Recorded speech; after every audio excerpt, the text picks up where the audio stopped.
तर नमस्कार बहिणी भावांनो, तर पुन्हा एकदा स्वागत आहे माझ्या नवीन अशा जुगाडाच्या व्हिडिओमध्ये. आणि आजचा जुगाडाचा व्हिडिओ आपला खूप खास होणार आहे आणि खूप इंटरेस्टिंग पण होणार आहे. कारण व्हिडिओत आपला तितका खास होणार आहे, कारण आत्ता जी काय आहे ती थंडी खूप वाढलेली आहे. म्हणजे डिसेंबरची एकदम बोचरी अशी थंडी वाढलेली आहे. आणि भरपूर अशी थंडी वाढल्यामुळे आता काय झालेलं आहे बघा, तर आपल्या बऱ्याचशा माता भगिनींना किंवा आपल्या भावांना बहिणींना कशाचा त्रास होतो ह्या थंडीमध्ये. तर आपल्या ज्या टाचा असतात तर त्या टाचा खूप उलत्यात ह्या थंडीमध्ये. कारण काय होतं, आता थंडीच्या वातावरणामध्ये काय होतं, जास्त आर्द्रता असते, म्हणजे असा गारठा निर्माण झालेला असतो. आता इतकी थंडी आहे की हाडं गोठवणारी थंडी निर्माण झालेली आहे बघा. आणि अशा परिस्थितीत इतकी थंडी पडल्याच्यानंतर काय होतं की आता आपला शरीर एकदम थोडंसं नाही म्हणलं तर जास्त प्रमाणात असं की बर्फासारखं झालं आहे बघा. आणि त्याच्यामुळं काय व्हायला लागलं आहे आपल्याला, की आपल्या टाचा ज्या आहेत त्या टाचा इतक्या उलायला लागल्यात की काहीच्या जर टाचामधून रक्तसुद्धा यायला लागलेलं आहे. हो, खरं आहे. आणि जो आता हे व्हिडिओ बघते त्यांना माहिती आहे बघा, ज्यांना टाचाचा त्रास आहे, की ह्या टाचेतून रक्त यायच्या टायमिंगला काय होतं आहे आणि कसं होतं आहे. आणि त्यांना जो त्रास आहे ते त्यांनाच माहिती आहे. म्हणजे काय माणूस काय म्हणतं की ज्याचं जळतं त्यालाच कळतं. म्हणून त्यांचं जे दुःख आहे ते आपण दुःख दूर करण्यासाठी आपण हा व्हिडिओ घेऊन आलेलो आहे, की त्यांच्या जे टाचा आहेत त्यातून रक्त येणं पण बंद होणार आहे. आणि ज्या टाचाला भेगा पडलेल्या आहेत त्या पण एकदम क्लिअर कट होणार आहेत. आणि एकदम आपल्या लहान मुलांचे कसे पाय असतात एकदम मऊ लुसलुशीत असं छान, असं सर्वांनाच लहान मुलांचे पाय आवडतात, तशाच पद्धतीने आपलं पाय होणार आहेत. आणि ते पण कशाने, तर कांदा आणि लसूण. कशाने? कांदा आणि लसूण. हो, बरोबर आहे, कांदा आणि लसणाने. तुम्ही म्हणता कांदा आणि लसणाने पाय कसं काय बरोबर? अहो, प्रत्येक पदार्थामध्ये वेगळे गुणधर्म असतात. म्हणून आपल्या शरीराला प्रत्येक पदार्थामध्ये आपण काय करत असतो, जी कुठली भाजी बनवत असतो त्याच्यामध्ये कांदा टाकतो, लसूण टाकतो, शेंगदाणे टाकतो, परत तेल टाकतो. म्हणजे अशा बरेचशा वस्तू आपल्या शरीराला गरजेच्या असतात, त्याच वस्तू आपण टाकतो आणि त्या आपल्या शरीराला पचतात पण. बरोबर आहे का? जसं जेवण केल्याच्यानंतर आपलं पोट भरतं आणि आपलं शरीर व्यवस्थित राहतं, तशाच पद्धतीने आता त्या आहारातून भेटतं, पण जिथं पाहिजे तिथं कधी कधी पोहोचू शकत नाही. ह्या जे वस्तूचं जे गुणधर्म आहेत त्या आपल्याला जिथं पाहिजे तिथं पोहोचू शकत नाहीत. तर काही वेळेस काय होतं बघा, हाले आजारी आणि इंजेक्शन पकालेलं देतो आपण. आता ह्या पकालेलं इंजेक्शन देऊन हाल्या नीट होणार आहे का? नाही होऊ शकत. त्याला हाल्यालाच इंजेक्शन द्यावं लागणार आहे पकालेला देऊन. आता तुम्ही म्हणता पकाल काय, तर जुन्या काळामध्ये जी पाणी व्हायची, म्हणजे असे खेडेगावामध्ये बऱ्याच जणांना किंवा जुन्या लोकांना माहिती असेल बघा, पकाल म्हणजे काय असायची, ती जे कातडीची वस्तू असायची. म्हणजे हाल्या किंवा काय एखादा म्हणजे मेलेलं जनावर असेल त्याचं जे कातड असायचं त्याच्यापासून एक ती पकाल बनवलेली असायची. आणि त्या टायमिंगला जे विशिष्ट काय धर्माचे लोक असतील त्या टायमिंगला ते काय करायचे की त्या पकाल्यामध्ये पाणी भरायचे आडावरती किंवा नदीवरती आणि घरोघरी जाऊन ते पाणी विकायचे. असा त्यांचा व्यवसाय असायचा. तर असू द्या ते पकाल. आता तुम्ही काय पकाल म्हणतात म्हणून मी तुम्हाला ती गोष्ट सांगितली, तर ते राहू द्या बाजूला. आता आपल्याला काय करायचं आहे की आपल्या टाचाकडे आपल्याला लक्ष द्यायचं आणि आपल्या टाचा नीट करायच्यात. तर चला मग आता ह्या कांद्या आणि लसणापासून आपण टाचा कशा नीट करायचे ते एकदम लहान बाळाच्या पायासारखे पायी करायचे आहेत आपल्याला. तर चला मग आता आपण करूया व्हिडिओला सुरुवात. तर सगळ्यात प्रथम तर आपल्याला काय करायचं आहे, तर हा असा एक कांदा घ्यायचा आणि हा लसूण घ्यायचा आपल्याला. तर सर्वप्रथम आपल्याला काय करायचं आहे, ह्या कांद्यावरची साल काढून घ्यायची. आता जसं आपण कालवणामध्ये कांदा टाकतो त्याच पद्धतीने आपल्याला ही कांद्यावरची साल काढून घ्यायची आपल्याला. तर आता ही वरची साल काढून झालेली आहे आपली. आणि त्याच्यानंतर आपल्याला काय करायचं आहे, हे पाठीमागचा पण आपल्याला हा बुडका काढून घ्यायचा आहे कांद्याचा. आणि पुढचं पण थोडंसं जे राहिलं आहे ते आपल्याला हे कापून घ्यायचं आहे. तर हे घेतलं आपण काढून आणि असा आपला हा कांदा झालेला आहे. त्याच्यानंतर आपल्याला काय करायचं, ज्या पद्धतीने आपण स्वयंपाकाला किंवा भजी वगैरे बनवायला कांदा कापतो का ना आपण, तशा पद्धतीने आपल्याला हा कांदा घ्यायचा आहे कट करून.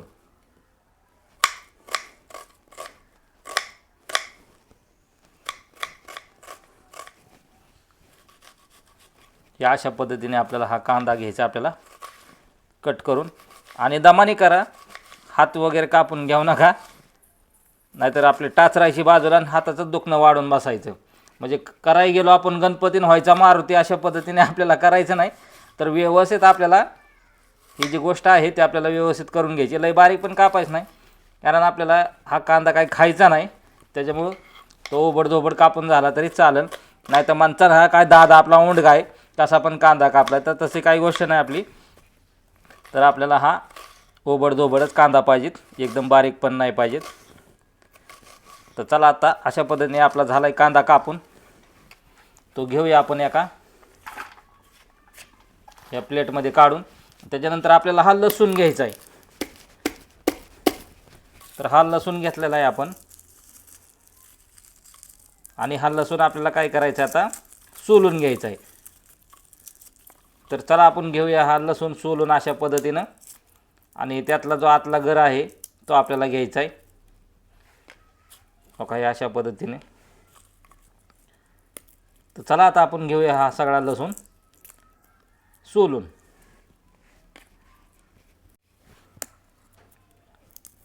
तर झालाय बघा आपला लसूण सोलून. आणि आपल्याला एकच लसूण घ्यायचा आणि एकच कांदा घ्यायचा, नाही तर मी भरपूर घ्यायचा. तर तसं नाही करायचं, आपल्याला एवढंच साहित्य घ्यायचं आपल्याला. आता आपल्याला काय करायचं आहे, हा जर लसूण सोलून घेतलेला होता याला पण आपल्याला आता काय करायचं आहे, थोडासा बारीक करायचा आहे बघा. लय पण बारीक नाही, साधारणतः एका लसणाचे 2-3 तुकडे होतील अशा पद्धतीने आपल्याला बारीक करून घ्यायचं आहे. 1-1, 2-2 तुकडे. त्याला बी ओबडधोबड केला तर चालतंय, कारण खायची आपल्याला वस्तू ही अजिबात खायची नाही. तुम्हाला वाटत नाही खायची वगैरे, अर्धवट व्हिडिओ बघचान आणि खाचान तर तसं काय करू नका. ही आपल्याला खायची वस्तू नाही, ह्याच्यापासून एक वस्तू तयार करायची आणि ती वस्तू आपल्याला वापरायची कशी ते पण आपल्या व्हिडिओमध्ये सांगू आपण. तर झाला आहे आपला हा लसूण पण कापून. तर चला आता आपल्याला ह्याच्यानंतर जायचं आहे गॅसपाशी. चला तर मग मित्रांनो आलो आहे आपण आता गॅसपाशी, आणि आता घेऊया गॅस पेटवून आपण. आणि गॅस पेटवल्याच्या नंतर आपण त्याच्यावरती ठेवूया अशी एक कढई. आणि कढई थोडीशी गरम झाली की आपण त्याच्यामध्ये ओतायचं आहे आपल्याला आता हे तेल. तर तुम्ही म्हणताल तेल हे कसलं, खोबरेच तेल का गोडं तेल? तर खोबरेच तेल बी नाही आणि गोडं तेल बी नाही, आणि आयुर्वेदिक पण तेल नाही. तर हे तेल कुठलं आहे, आपलं राईचं तेल. आता राईचं तेल म्हणलं की तुम्ही म्हणताल बाबाओ हे कुठून आणलं आता राईचं तेल? अरे राईचं तेल म्हणजे काय असतं, मोहरीचं तेल असतं.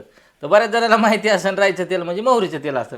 तर आपल्याला मोहरीचं तेल घ्यायचं आहे, दुसरं कुठलंही तेल घ्यायचं नाही. आपल्याला मेडिकलमध्ये सहजपणे उपलब्ध होतं. त्याच्यामुळं आपल्याला राईचंच तेल आणायचं आहे, म्हणजेच मोहरीचं तेल आणायचं आहे. आणि हे आपल्याला ह्याच्यामध्ये घ्यायचे टाकून. तर बाद झालं आपल्याला एवढं मोहरीचं तेल. आणि त्याच्यानंतर मोहरीचं तेल घेतल्याच्या नंतर आपल्याला काय करायचं आहे, त्याच्यामध्ये टाकायचं आपल्याला थोडंसं आता गरम होऊ द्यायचे तेल. आणि त्याच्यामध्ये आपल्याला लसूण, कांदा आणि आणखीन एक वस्तू ॲड करायची त्याच्यात, ते तुम्हाला दाखवली नव्हती, ती पण आता वस्तू दाखवतो मी तुम्हाला. थोडंसं तेल गरम होऊ द्या, मग सांगतो की तुम्हाला आपल्याला तिसरी वस्तू काय टाकायची ह्याच्यामध्ये. आपल्या 2 तर वस्तू झाल्यात, एक तर लसूण आणि कांदा. तर ह्याच्यामध्ये आता आपण घेऊया कांदा टाकून. त्याच्यानंतर हे आपण घेऊया ह्याच्यामध्ये लसूण टाकून. हा लसूण पण टाकून झाला आहे आपला. त्याला थोडंसं हलवून घेऊ आपण. बघू शकता तुम्ही. आणि त्याच्यानंतर आपल्याला काय टाकायचं आहे, तिसरी वस्तू बहुगुणी अशी तिसरी वस्तू आहे बघा. ते जेणेकरून ती वस्तू बघा कुठं आपल्याला जखम जरी झाली आणि थोडासा त्याचा रस केला ना आपण, तो जखमेवरती रस जरी पिळला ना तरी आपली जखम टाकाटकमध्ये नीट होते बघा. आणि त्याच्यातले कीटाणू जे असतात ते पण मरून जातात. अशी बहुगुणी वस्तू म्हणजे आपल्या सहजपणे उपलब्ध होऊन जाते झाडपाल्याची, म्हणजे हा आपला लिंबाचा पाला. तर हा लिंबाचा पाला, तुम्ही म्हणता कडीपत्ता आहे का काय, तर हा लिंबाचा पाला आहे. तर हा लिंबाचा पाला आपल्याला घ्यायचा आहे बघा. आणि तो पण आपल्याला काय करायचा आहे, ह्याच्यामध्ये द्यायचा आहे टाकून. बघू शकता तुम्ही. तर एवढा असा हा लिंबाचा पाला टाकून घ्यायचा आहे आपल्याला. आणि हे जे आहे ते हे सगळं मिश्रण आपल्याला एकत्र करायचं आहे. आणि ह्याचं तेल काय करायचं, आता आपल्याला हे करपूस तर आपल्याला हे जे वस्तू आहेत आपल्या त्या करपूस तर आपल्याला हे करायचे आहेत बघा. अशा सहज नुसतं आपलं हे करून काढायचं नाही, आपल्याला सलबलित करून काढायचं नाही आपल्याला. तर ह्या वस्तू ज्या आहेत आपल्या ह्या करपू द्यायच्यात आपल्याला. ते करपल्यानंतरच त्याचा जे गुणधर्म किंवा सत्व जे आहे ते ह्याच्यामध्ये उतरणार आहेत. त्याच्यामुळे आपल्याला आता हे वस्तू करपू द्या. तर चलू द्या आपला गॅस आता फास्टमध्येच, कारण पहिल्यापासूनच आपण फास्टमध्ये ठेवला आहे, कारण आपल्याला त्या वस्तू करपू द्यायच्यात बघा. तर बघूया आता आपण वाट त्या वस्तू करपण्याच्या. तर बघू शकता मित्रांनो, आता हे आपल्या जे टाकलेल्या वस्तू होत्या, आपला कांदा, परत लसूण आणि हे लिंबाचा पाला, हा सगळा करपलेला आहे बघा. आता बघू शकता तुम्ही. आपल्याला हे करपूस द्यायचं होतं व्यवस्थित, त्याशिवाय त्याचे जे गुणधर्म आहेत ज्या प्रत्येक वस्तूचे ते ह्या तेलामध्ये उतरतील. तर चला आता आपण घेऊया हा गॅस बंद करून. आणि आता आपल्याला काय करायचं आहे, ही जी कढई आहे ती घ्यायची आपल्याला खाली उतरून थोडीशी थंड होऊ द्यायची. तर बहिणीं भावांनो, आपलं आता हे तेल गार होतंय, तोपर्यंत आता आपल्याला दुसरं काय करून घ्यायचं आहे. तर परत एकदा गॅस आपल्याला पेटवून घ्यायचा आहे. हा गॅस चालू करून घेतल्याच्यानंतर आपल्याला काय करायचं आहे, त्याच्यामध्ये पातेलं ठेवायचं आहे त्याच्यावरती आणि त्याच्यामध्ये आपल्याला पाणी घ्यायचं आहे बघा. तर साधारणतः आपल्याला एवढं पाणी बास होतंय. आणि हे पाणी आता आपल्याला काय करायचं आहे, गरम करायचं आहे. आणि गरम पाणी करत असताना त्याच्यामध्ये आपल्याला काय करायचं आहे, तर हे बघा आपण घेतलं मीठ, ते एवढं असं आपल्याला मीठ टाकून घ्यायचं आहे त्या पाण्यामध्ये.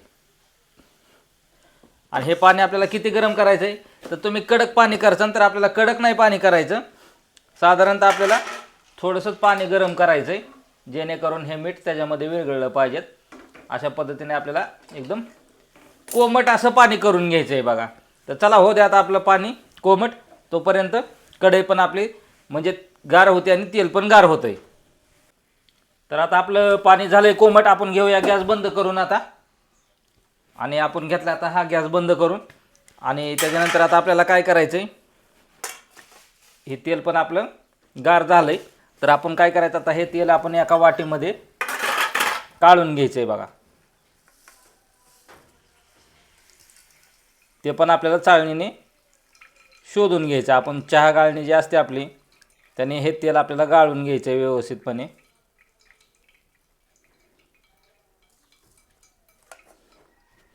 तर अशा पद्धतीने आपला आता ह्या फक्त हा मसाला राहिलेला आहे शिल्लक. तर ह्या मसाल्याचा आपल्याला काही उपयोग नाही, आपल्याला जे उपयोग आहे तो फक्त ह्या तेलाचा उपयोग आहे. आणि आता हे तेल आपण थोडंसं थंड होऊ देऊ. आणि हे तेल थंड होऊस तर आपल्याला आता काय करायचं, हे जे गरम पाणी आहे, हे जे आपण कोमट पाणी केलं तर, गरम म्हणजेच कोमट पाणी केलं तर मीठ टाकून, त्याने आपल्याला काय करायचं आहे, तर चला आता. तर आलो आहे आपण आता घराच्या बाहेर अंगणामध्ये. आणि आता आपल्याला काय करायचं आहे, पहिल्यांदा तर आपलं जे थंड पाणी आहे, त्या थंड पाण्याने आपले जे पहिले पाय म्हणजे जे खराब झालेले होते ते पाय आपल्याला काय करायचं आहे, पहिल्यांदा तर असं थंड पाण्याने आपल्याला धुवून घ्यायचे बघा. छान असं पहिला जे मळ लागलेला होता तो मळ आपल्याला असा काढून घ्यायचा आहे आपल्या साध्या पाण्याने. बघू शकता तुम्ही, माझ्या पण अशाच टाचा उरलेल्या होत्या, म्हणून बरेच दिवस झालं म्हणलं आपल्या पण टाचा उरल्यात आणि त्या पण आपल्याला व्यवस्थित करायच्यात आता थंडीने. तर त्याच्यासाठी आपण हा जुगाड काढला होता म्हणलं. आणि त्याच्यासोबतच आपला व्हिडिओ तयार करून आपले जे भावा बहिणींच्या टाचा उरलेल्या आहेत किंवा त्यातून ज्यांच्या टाचातून रक्त येतं आहे, पू येतं आहे, त्यांच्या पण टाचा व्यवस्थित होत्यात, म्हणून हा व्हिडिओ मी तुमच्यासाठी खास बनवायला लागलो आहे. तर हा आपण धुवून घेतलं आहे. आणि त्याच्यानंतर हे जे आपण कोमट पाणी घेतलेलं होतं, तर ह्याच्यात मीठ टाकून घेतलेलं होतं. आणि त्याच्यानंतर आपल्याला काय करायचं आहे, एक असा शॅम्पू घ्यायचा आहे. आणि तो शॅम्पू कुठल्याही कंपनीचा असू द्या, त्याला कंपनीची काही गरज नाही, फक्त शॅम्पू आपल्याला गरज आहे. आणि तो शॅम्पू आपल्याला एक पुढे ह्याच्यामध्ये टाकून घ्यायची. आणि हे कोमट पाण्यामध्ये आपल्याला मिक्स करून घ्यायचा हा चांगल्या पद्धतीने शॅम्पू. तर हा झालेला आहे आपला मिक्स व्यवस्थित. आणि त्याच्यानंतर आपल्याला काय करायचं आहे की हा पायाला हे जे आपण लिक्विड तयार केलं आहे पाण्याचं, शॅम्पूचं, मिठाचं, कोमट पाण्याचं, तर त्याला आपण काय करायचं आता, हे अशा पद्धतीनं लावून घ्यायचं आहे. आणि आपण साधा ब्रश, आपला जो कपडे धुवायचा ब्रश आहे, तो पाण्यात असा बुडवून घ्यायचा. आणि ह्याने आपल्याला काय करायचं आहे, हे जे आपल्या टाचा आहेत म्हणजे जिथं उरलेले आहेत किंवा पाय जिथं आपला खराब झालेला आहे तिथं अशा पद्धतीने आपल्याला आता हे सगळा पाय आपल्याला अशाच पद्धतीने घासून घ्यायचा आहे बघा. तर चला आपण घासूया असा मस्तपैकी पाय आता सगळा, जेणेकरून ह्या जे टाचाच्या भेगा होत्या, तुम्हाला दाखवतो आता ह्या टाचाच्या भेगा, त्याच्यामध्ये बघा ह्या म्हणजे हे जे आपली माती वगैरे काय आपण कामधंदा करत असतो त्या टायमिंगला माती सिमेंट वगैरे काय जात असतं, त्या टायमिंगला आपल्या ह्याच्या भेगामध्ये हे जाऊन बसलेलं असतं. तर ते काढण्यासाठी आपल्याला या ब्रशच्या दातांचा उपयोग होतो. त्याने आपण घेऊया हे साफ करून. तर बघू शकता मित्रांनो, भाऊ बहिणींना आपल्या तर दोन्ही आपण पाय असे ब्रशने घासून घेतल्या दोन्ही टाचापर्यंत. हे सगळे पाय सगळं स्वच्छ करून घेतलं आहे आपण. आणि आता आपल्याला काय करायचं आहे, हे गार पाण्याने आपल्याला धुवून घ्यायचं आहे बघा. आपले दोन्ही पाय एकदम स्वच्छ धुवून घ्यायचेत. तर बघू शकता तुम्ही पहिल्या पायात आणि आताच्या ह्याच्यामध्ये बराचसा फरक पडला आहे, कारण मिठामुळं आपल्याला व्यवस्थित आणि गरम पाण्यामुळं व्यवस्थित आपला पाय निघलेत बघा. तर चला आता पुढं काय करायचं ते तुम्हाला सांगतो. तर आता आपण काय करायचं आहे, आलो आहे घरामध्ये. आणि आता आपल्याला काय करायचं आहे, हे जे आपण पाय घासून हे केलेलं होतं ते आता घ्यायचं आपल्याला. एक स्वच्छ आपला सुती कपडा घ्यायचा आहे आणि त्याने पुसून घ्यायचं आपल्याला पूर्ण टाच वगैरे काय जे असेल ते आपला सगळा पाय टोटल पायाचा खालचा भाग जो आहे पृष्ठभाग तो सगळा आपल्याला पुसून घ्यायचा आहे बघा. तर अशा पद्धतीने हा स्वच्छ करून घ्यायचा आहे एकदम सुती कपड्याने. त्यासाठी तुम्ही टाईल लहान लहान टाईल भेटतात बघा, ते असतील तुमच्याकडे तरी त्याचाही उपयोग करू शकता तुम्ही. आणि हे असं पद्धतीने सगळा पुसून घ्यायचं आपल्याला हे पाय आणि त्याचे जे टाच आहेत त्या. तर आता काय करायचं आहे, आपण जे हे तेल घेतलेलं होतं हे झाले थंड. आणि आता आपल्याला हे जे तेल आहे ते हे तेल आपल्याला हा जो आपला पाय आहे त्याच्यावरती आपल्याला घ्यायचं आहे, हे लावून अशी मालिश करून त्याची व्यवस्थितपणे. हे अशा पद्धतीने आपल्याला पूर्ण पायाला लावून घ्यायचं आहे बघा. जिथं जिथं आपल्याला झालं आहे ना असं, जिथं जिथं आपल्याला टाचा उरल्यात किंवा जिथं सलत्यात आपल्या टाचा किंवा त्यातून रक्त किंवा पू येतं आहे अशा ठिकाणी आपल्याला हे तेल लावून घ्यायचं आहे बघा अशा पद्धतीनं. तर हे अशा पद्धतीने तेल लावून घ्यायचे सगळ्या पायाला. आणि बऱ्याच भावा बहिणींना काय होतं बघा, की आता थंडीचे दिवस आहेत किंवा थंडीत किंवा काही काहीला सततच असा त्रास एक होत असतो की तो म्हणजे कुठला, की आपल्या पायाला सतत मुंग्या येतात बघा. तर हे तेल ज्याला मुंग्या येतात ना त्यांनीसुद्धा हे तेल लावायचे, तुमच्या मुंग्या नाहीशा होतील 100%. त्याच्यामुळं तुम्ही पण फक्त हे टाचसाठीच नाही तर ज्यांना मुंग्या येण्याचा त्रास असतो पायाला त्यांनीसुद्धा हा उपाय करायला काय हरकत नाही. आणि त्याच्यानंतर आपल्याला काय करायचं आहे, हे जे तेल आहे ते आपल्याला असं हा जो आपला हाताचा भाग आहे त्यांनी चांगलं चोळून घ्यायचं आहे बघा. आता आपल्याला आपल्या घरात जर कोणी वडीलधारी व्यक्ती असतील किंवा कोणाची बायकोचे पाय हे होत असतील तर कोणी लाजू नका, किंवा कोणी बायकोचा बैल म्हणलं तरी चालेल, पण आपली बायको आहे, आपल्या बायकोची काळजी आपणच घ्यायची. आणि बायकांनीच नाही म्हणजे नवऱ्यांनीच बायकांची काळजी घ्यायची असं नाही, तर बायकांनीसुद्धा आपल्या नवऱ्यांची काळजी घ्यायची. त्याच्यामुळं त्यांनीसुद्धा त्यांना तेल आपल्या पायाला लावण्याला मदत करायची. तर अशा पद्धतीने हे चोळून घ्यायचं आहे. आणि हे दोन्ही पायांना, ज्यांना दोन्ही पायाला त्रास आहे त्यांनी दोन्ही पायाला लावू शकता या अशा पद्धतीनं. तर आता भावा बहिणीनं आपलं झालं तेल लावून. आणि तुम्ही म्हणता हे तेल सारखंच लावायचं का, तर सारखंच लावायचं नाही. कुठल्याही गोष्टीचा अतिरेक कधीच करायचा नसतो. म्हणजे कुठलीही गोष्ट बघा, आपण जर कुठली गोष्ट खाऊ वाटली आणि ती जास्त प्रमाणात खाल्ली तर त्याची उलटी होऊन बाहेर पडते. त्याच्यामुळं सारखंच लावायचं नसतं. म्हणजे कुठलीही गोष्ट सारखी सारखी करायची नसते. तर ती कधी करायची, हे आपल्याला तेल कधी लावायचं आहे, तर हे सकाळी पण तेल लावायचं नाही आपल्याला आणि दुपारी पण लावायचं नाही. तर हे तेल आपल्याला कधी लावायचं आहे, संध्याकाळी झोपायच्या वेळेस तेल लावायचं आहे. आणि तेल लावून ते आपल्याला तसंच ठेवायचं. तर तुम्ही म्हणता संध्याकाळीच का, तर आपण सकाळी किंवा दुपारी तेल लावलं आणि आपल्याला काहीतरी कामं असतातच घरातच किंवा अर्जंट कुठं जायचं आहे, मग त्या टायमिंगला आपण हे तेल लावल्यामुळं काय होतं, हे तेलकटपणा आपला जो समजा मातीत ह्याच्यात पाय बुडलं की परत त्याला असा चिकटपणा किंवा माती लागणार आणि ते आणखीनच तुमचे पाय खराब होण्याची दाट शक्यता असते. त्याच्यामुळे काय करायचं, संध्याकाळी झोपेमध्ये झोपायच्या अगोदर आपल्याला लावायचं आहे. आणि मग काय होतं आहे की आपण झोपून जातो आणि सकाळीपर्यंत आपल्या टाचेमध्ये ह्याच्यामध्ये व्यवस्थितपणे हे तेल मुरून जातं. आता तुम्ही बघू शकता आपण किती तेल लावलं होतं तरी ह्या पायामध्ये सगळं तेल मुरून गेलं आहे बघा. आणि मग ह्या जे कांदा आणि लसूण आणि लिंबाचा पाला त्याच्यापासून हे आपण तयार केलं होतं हे तेल. तर त्याचे ते गुणधर्म व्यवस्थितपणे आपल्या पायामध्ये जे आपल्या टाचा उरल्यात त्याच्यामध्ये व्यवस्थित ते तेल जाणार. आणि आपल्या जे टाचाचे जे आहेत उरलेल्या म्हणजे ज्याला भेगा पडल्यात त्या व्यवस्थितपणे असं मऊसूद होणार आहे. आणि ज्यातून रक्त येत होतं ते सुद्धा एकदम कायमचं बंद होणार आहे. त्याच्यामुळे तुम्ही काय करायचं आहे, आठवड्यातून 2 ते 3 वेळेस हे तेल लावायचं, रोज झोपताना लावायचं नाही. आठवड्यातनं 2 ते 3 दिवस तुम्ही हा उपाय करून बघा आणि मग मला रिझल्ट सांगा की दादा तुम्ही हे जे तेल सांगितलं होतं बनवलेलं ते आम्ही पण हे बनवलं आणि असं टाचणला लावलं तर आमच्या टाचा खूप छान झालेल्या आहेत. कारण 100% ह्याचा रिझल्ट 100% तुम्हाला भेटणार आहे.